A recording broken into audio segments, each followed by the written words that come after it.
안녕하세요. 손대호입니다. 기독론은 그리스도론을 말합니다. 이것은 예수님이 신이신가 아니면 인간이신가 하는 부분과 예수님은 어떤 사역을 하시는 분인가 하는 부분을 다루는 내용입니다.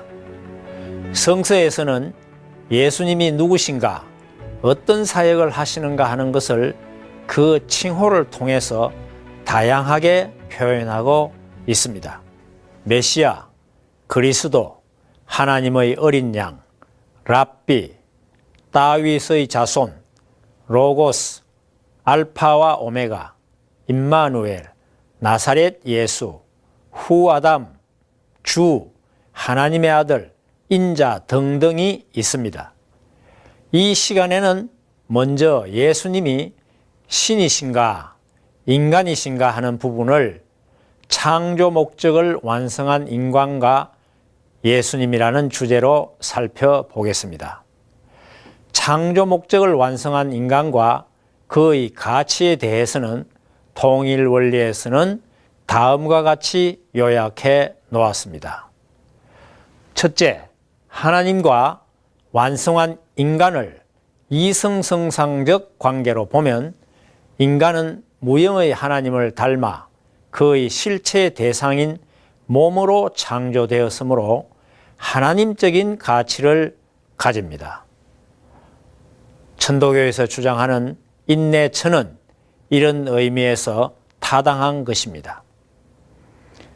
둘째, 인간 창조의 목적을 중심 삼고 보면 인간 각자는 하나님의 내재하고 있는 어떤 개성체의 주체적인 이성성상에 대한 자극적인 기쁨을 상대적으로 일으켜드릴 수 있는 유일한 실체 대상입니다.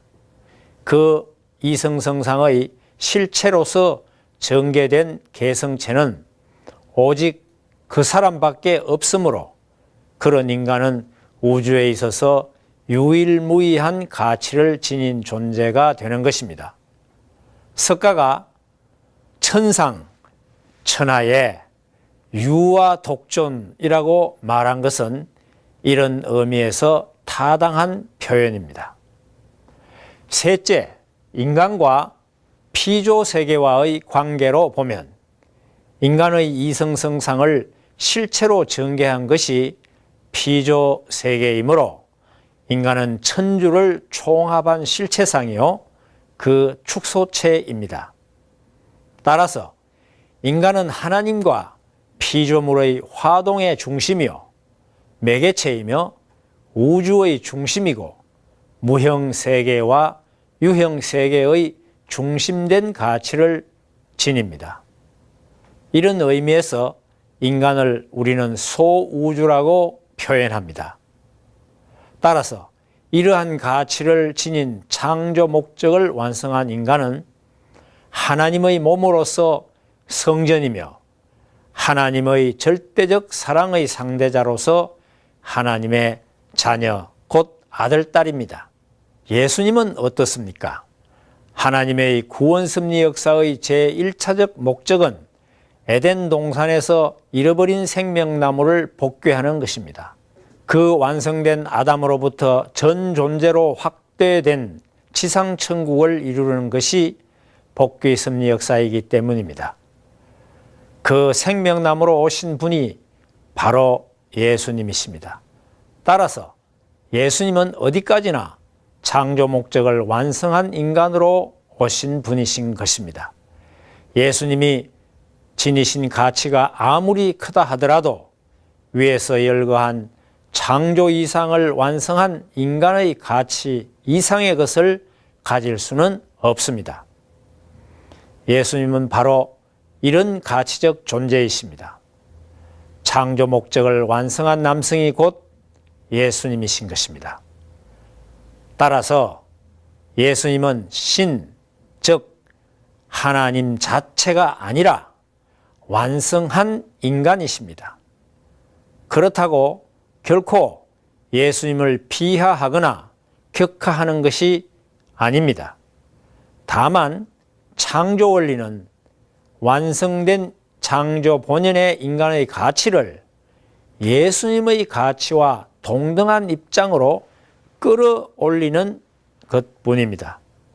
성서 디모데전서 2장 5절에도 하나님은 한 분이시요 또 하나님과 사람 사이의 중보도 한 분이시니 곧 사람이신 그리스도 예수라고 기록되어 있고, 로마서 5장 19절에도 한 사람의 순종치 아니함으로 많은 사람이 죄인이 된 것 같이 한 사람의 순종하심으로 많은 사람이 의인이 되리라고 기록되어 있으며, 고린도전서 15장 21절에는 사망이 사람으로 말미암았으니 죽은 자의 부활도 사람으로 말미암는도다라고 기록되어 있습니다. 누가복음 17장 26절에는 노아의 때에 된 것과 같이 인자의 때에도 그러하리라고 기록되어 있습니다. 이와 같이 성경에는 어디까지나 예수님을 인간으로 묘사하고 있는 것입니다. 더욱이 그는 인류를 중생시켜 주실 타락하지 않은 전 인류의 참부모로 오시는 분이기 때문에 사람으로 오시지 않으면 안 되는 것입니다. 그렇다면 예수님이 마치 창조주 하나님인 것처럼 표현된 성구는 어떻게 해석해야 하겠습니까? 요한복음 14장 9절 이하의 말씀을 근거로 많은 기독교인들은 예수님을 창조주 하나님으로 알고 있습니다. 빌립이 예수님에게 하나님을 보여달라고 하였을 때 예수님은 빌립에게 나를 본 자는 아버지를 보았거늘 어찌하여 아버지를 보이라 하느냐. 나는 아버지 안에 있고 아버지는 내 안에 계신 것을 내가 믿지 아니하느냐라고 대답하셨습니다. 이 표현은 예수님은 창조 목적을 완성한 인간으로서 하나님과 일체이시기 때문에 그의 신성으로 보아 그를 하나님이라고 할 수도 있다는 것이지 하나님 자신이라는 표현은 아닙니다. 혹자는 요한복음 1장 10절에 이 세상이 예수님으로 말미암아 창조된 것으로 기록되어 있기 때문에 예수님을 창조주라고 합니다. 그가 세상에 계셨으며 세상은 그로 말미암아 지은 바 되었으되 세상이 그를 알지 못하였고, 본래 하나님은 완성한 인간을 모델로 하여 피조 세계를 창조하셨습니다. 그래서 인간을 피조 세계를 총합한 실체상이라고 말하는 것입니다. 예수님은 그런 창조 목적을 완성한 인간으로 오셔서 만물을 다스리실 주관주이시기 때문에 그런 표현을 하신 것입니다. 그러므로 이 성구는 예수님은 창조 목적을 완성한 인간이라는 사실을 밝히고자 한 것이지 예수님 자신이 창조주라고 밝힌 것은 아닌 것입니다. 또 혹자는 요한복음 8장 58절에 아브라함이 나기 전부터 예수님께서 계셨다는 표현을 들고 예수님이 창조주 하나님이시라고 말합니다. 예수께서 이르시되 진실로 진실로 너희에게 이르노니 아브라함이 나기 전부터 내가 있었느니라고 하시니, 예수님은 혈통적으로 보면 아브라함의 후손이지만 그는 전 인류를 중생하여 주실 인간 시조로 오셨기 때문에 복귀 섭리의 입장에서 본다면 아브라함의 선조가 되는 것입니다. 따라서 인류를 중생시켜 줄 참부모 사명으로 오신 분이 예수님이기 때문에 그런 표현을 한 것이지 창조주 하나님을 의미하기 위해 표현한 것은 아닌 것입니다.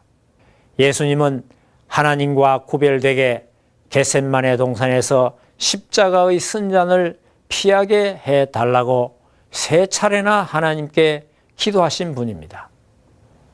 예수님은 십자가상에서 나의 하나님, 나의 하나님, 어찌하여 나를 버리셨나이까?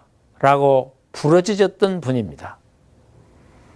예수님은 부활승천하셔서 하나님과 구별되게 하나님 우편에 계신 자요, 우리를 위해 기도하시는 분입니다. 이처럼 예수님은 창조주 하나님과 구별되는 분이신 것입니다. 그분은 창조 목적을 완성한 인간으로서 하나님적 가치를 지니신 분이요, 하나님의 몸을 쓰신 분이요, 인류를 중생시킬 조상으로 오신 하나님의 아들이신 것입니다. 우리 인간도 창조 목적을 완성하면 바로 이러한 예수님과 같은 존재가 되는 것입니다. 따라서 우리는 창조 본연의 인간의 가치를 바로 알고 예수님을 닮아 나아가는 신앙생활로 예수님과 같이 창조 목적을 완성한 인간이 되어야 하겠습니다. 다음 시간에 뵙겠습니다. 감사합니다.